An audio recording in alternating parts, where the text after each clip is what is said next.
செம்மொழி தமிழுக்கு என் முதல் வணக்கம். இங்கு அமர்ந்திருக்கும் அனைவருக்கும் வணக்கம்.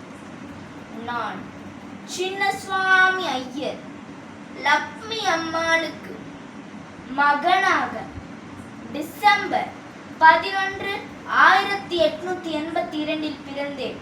தலைப்பாகை கட்டிய தமிழ் கவிஞர், புதுமை பெண் படைத்த புண்ணியவர் என்றெல்லாம் என்னை அழைப்பார்கள். நான் தான் மகாகவி சுப்பிரமணிய பாரதியார். என் கவிதையின் மேலும் நம் நாட்டின் மேலும் மிகுந்த பற்று உண்டு.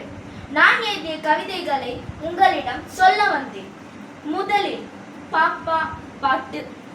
ஓடி விளையாடு பாப்பா, ஓடி விளையாடு பாப்பா, நீ ஓய்ந்திருக்கலாகாதே பாப்பா, கூடி விளையாடு பாப்பா, ஒரு குழந்தையை வையாதே பாப்பா, காலை எழுந்தவுடன் படிப்பு, பின்பு கனிவு கொடுக்கும் நல்ல பாட்டு, மாலை முழுதும் விளையாட்டு என்று வழக்கப்படுத்திக் கொள்ளு பாப்பா.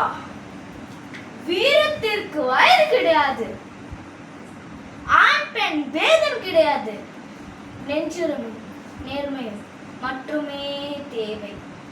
அக்கினி குஞ்சொன்று கண்டேன், அதை அங்கொரு காட்டிலோர் பொந்திடை வீத்தேன், வெந்து தணிந்தது காடு, தலின் வீரத்தின் குஞ்சென்று முப்பென்று முண்டோர், தத்தரிகிட தத்தரிகிட தத்தரிகிட நித்தோம், தத்தரிகிட தத்தரிகிட தத்தரிகிட நித்தோம். எவரையும் அடக்கியால் ஆசை இல்லை, எவருக்கும் அடங்கி போக வேண்டிய அவசியமும் இல்லை. அச்சமில்லை அச்சமில்லை அச்சம் என்பதில்லையே, உச்சி மீது வானிலிருந்து வீழுகின்ற போதிலும் அச்சமில்லை அச்சமில்லை அச்சம் என்பதில்லையே. தமிழன் என்று சொல்லடா, தலை நிமிர்ந்து நில்லடா. ஜெய் ஹிந்த், வாழ்க பாரத். நன்றி.